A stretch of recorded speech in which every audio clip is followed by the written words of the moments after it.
Good morning. Thanks for being with us here on First Take. Skip Bayless to my left. Stephen A. Smith joins us from Philly, Chip Kelly's town. I'm Molly Karam. Gentlemen, how are we doing? What's up? What's going on, y'all? How you doing? We're good. We miss you already.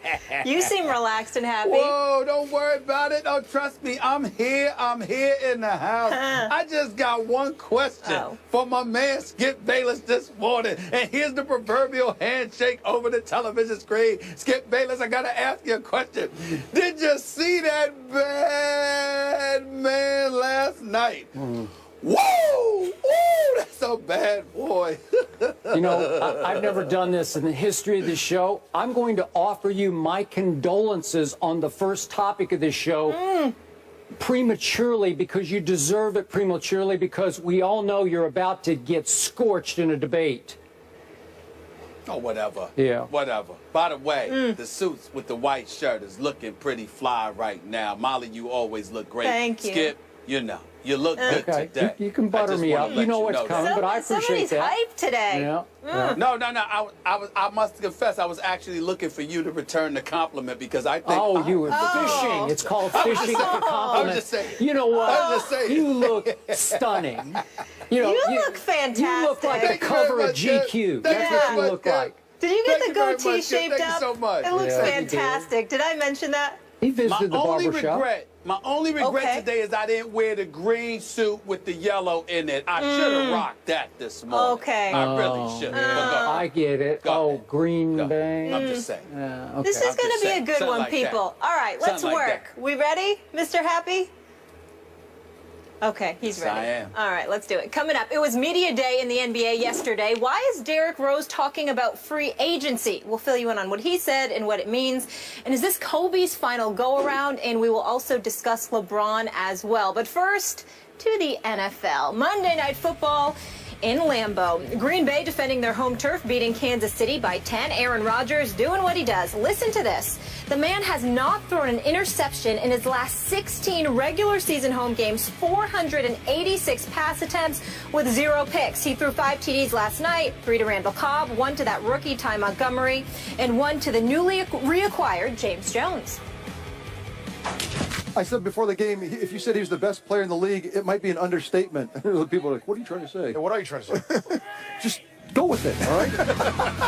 I mean, think about it. What if Peyton Manning, what if Tom Brady could run? What if they could move? What if they could buy time? What if they could go sideline to sideline? You're watching what that would be like. You're seeing Aaron Rodgers with the mastery in the pocket, but then have the movement to go all over the field. Oh, Skip, Monday Night Football action. Is Aaron Rodgers the best quarterback in the NFL? Wait, is the question, did that prove? Did last night prove? Did that prove it to you? Yes, it's proof. Okay. Are we really asking this question on the great show that is First Take? Because it's so beneath our dignity to ask such an outrageously out-of-bounds question. That last night proved that Aaron Rodgers is the best quarterback in pro football, when last night Aaron Rodgers had his way with a decimated Kansas City Chiefs secondary at home, where he is virtually invincible unless my Cowboys play there. And by the way, they will play there again, I think twice this year, but that's a whole nother issue. But we're talking about what Aaron Rodgers did, dinking and dunking against the absolutely decimated Kansas City Chiefs secondary, down to Marcus Cooper starting at one of the cornerbacks, who probably, God bless the kid. I think he's from Bloomfield, Connecticut, by the way. Great place, Bloomfield. Yeah, shout out to Connecticut. But yeah, Rutgers and all that. But I'm not even sure he should have been on the field last night. And Aaron Rodgers victimized him again and again and again. And he starts off with a bombs away pass of 8 yards to the kid from Stanford, that Ty Montgomery. And then he goes, check this out, Stephen A. He goes pick play to Randall Cobb for a 3-yard touchdown. Pick play to Randall Cobb for a 4-yard touchdown. Pick play to Randall Cobb for another 4-yard touchdown. These are euphemistically called rub routes. They're just little goal line pick plays. They're candy from a baby when you're playing the Kansas City Chiefs.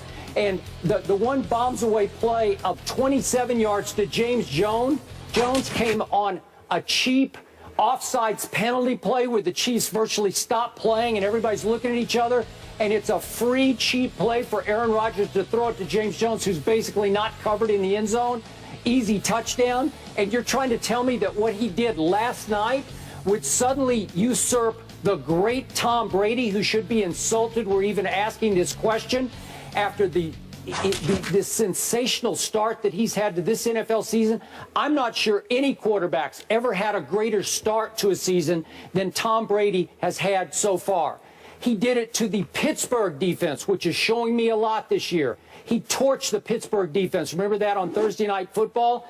Tom Brady went to Buffalo with a high degree of difficulty against a Rex Ryan, who has been his nemesis, and he goes for 466 yards and 3 touchdowns in that game, and you're saying Aaron Rodgers is the best quarterback in pro football? I won't even talk about what Tom Brady did to Jacksonville, but he goes 33 of 42 with 2 more touchdowns, and he has now gone the most attempts through the first 3 games in NFL history without an interception. The great Tom Brady, who is 21-8 in the postseason, and last seen in the postseason, do I remember Aaron Rodgers stinking up the second half at Seattle in ways very few great quarterbacks have ever stunk up a second half, as they blew a 16-0 lead halfway through the third quarter? Are we talking about that Aaron Rodgers?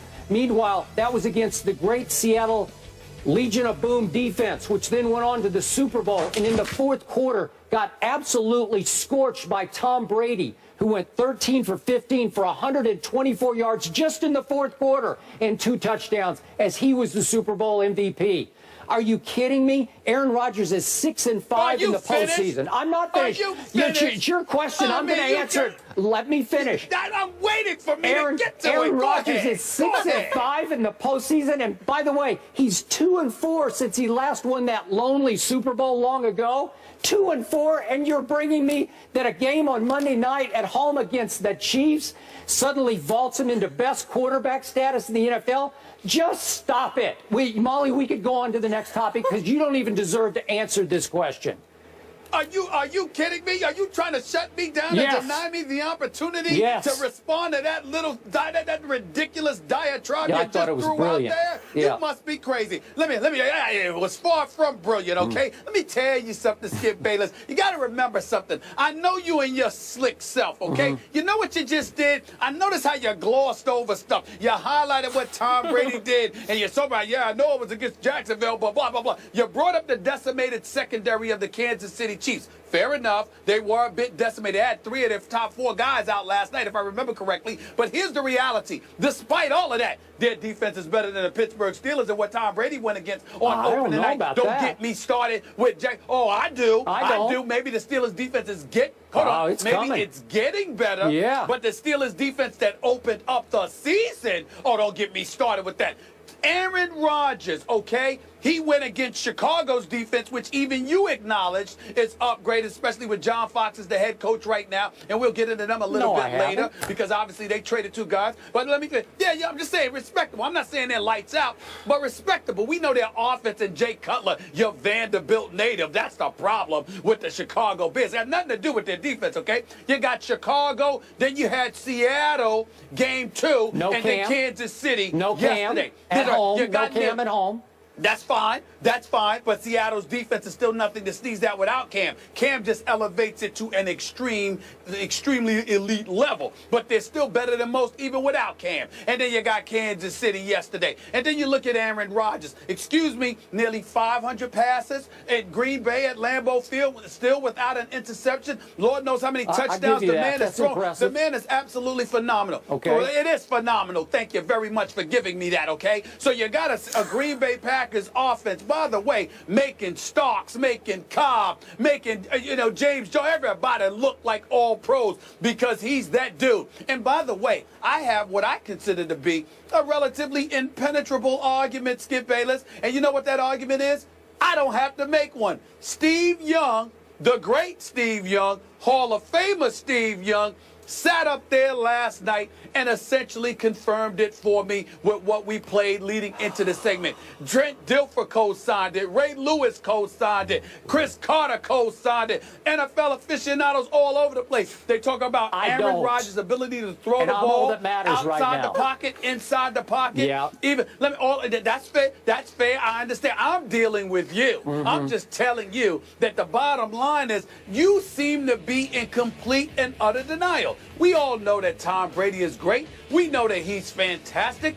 But when we talk about Aaron Rodgers, Steve Young could not have said it any better when he said, imagine Peyton Manning or Tom Brady being able to run, being able to scramble out of the pocket and do what they do, because that is what Aaron Rodgers does. Peyton Manning and Tom Brady are phenomenal because they're guys who stand in the pocket and can fling that football second to none. We get that, and they're champions as well, which is not to be disrespected. But what Aaron Rodgers does, he does anywhere in the field. He does in the pocket. He does standing still. He does it tap dancing. He does it scrambling to his left, to his right. Even the cadences, with the way he's calling plays, drawing dudes off sides. Last night, the Kansas City Chiefs stopped the Packers on 3rd down and forced a 4th down and were penalized all 3 times, primarily due to Aaron Rodgers. He knows how to scare you to death.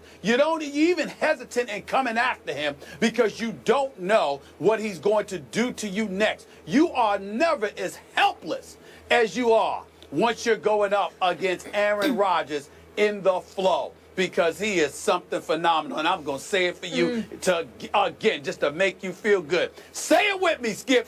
He's a bad man. But come playoff time, he's often just bad. Just flat out bad. And I have to throw this in about the great Steve Young. What did he do great? What made him great? His legs as well as his arms. So he has a little bias toward Aaron because he relates. Oh, and, come on, seriously. He wants to say he's doing it the way I did it. He did it the way Steve did it the best. Okay.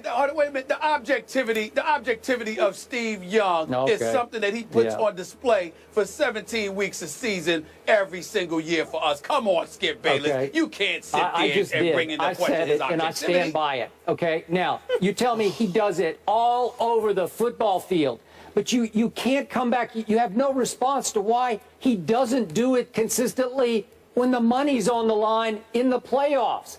My Cowboys, my underdog Cowboys should have won that game because it was a catch. We know it was a catch. They didn't. And they should have. Okay, but they didn't. But then he goes to Seattle, played a nice half. They're up 16-0 in the 3rd quarter. Where was Aaron Rodgers when they needed him most? Nowhere to be found. Boy, could he scramble? Could he run? Could he get outside? Nope, he didn't do anything. May I ask you a question, Skip Bayless? Bayless, let me ask you a question.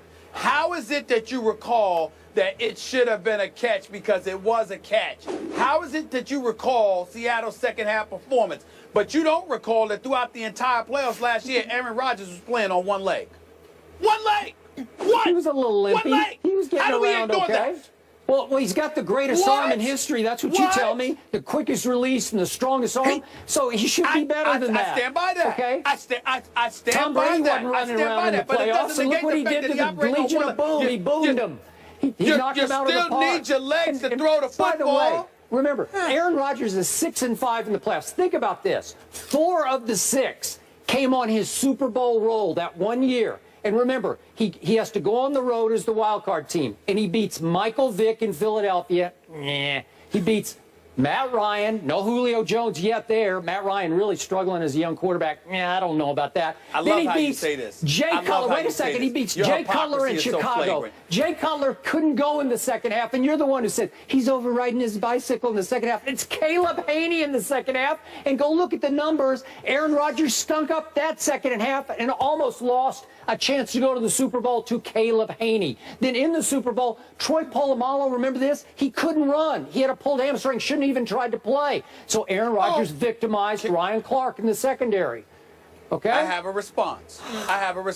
You know what, Skip Bayless? I recall Tom Brady, every time he goes up against an elite defense, because Denver certainly was no elite defense, okay? But every time he's going up, the Colts certainly it was no elite defense, but every time he's going up against an elite defense, a la the Baltimore Ravens in Ray Lewis's last year, he got his butt kicked. When he went to the Giants in the Super Bowl twice, and they got after him, he neutralized them, okay? Yeah, he's 21-8 Aaron Rodgers, with 4 rings. 21-8 with 4 rings.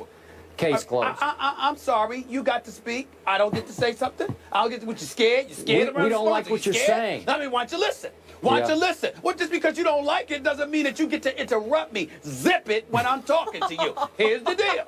When Aaron Rodgers goes up against elite defenses, and I'm sorry, Tom Brady goes up against elite defenses, he has tended to not show up. Now, he did win the Super Bowl last year against Seattle. But, again, you want to bring up stuff. I saw Cam Chancellor hurt. I saw Richard Sherman hurt. I saw Earl Thomas hurt. But you want to bypass that. You want to ignore the fact that he got beat up by the Baltimore Ravens when they were healthy and they were elite. You want to ignore and attribute it to luck as to why the New York Giants beat them twice in the Super Bowl. It was when the you sat luckiest up play there in Super Bowl history.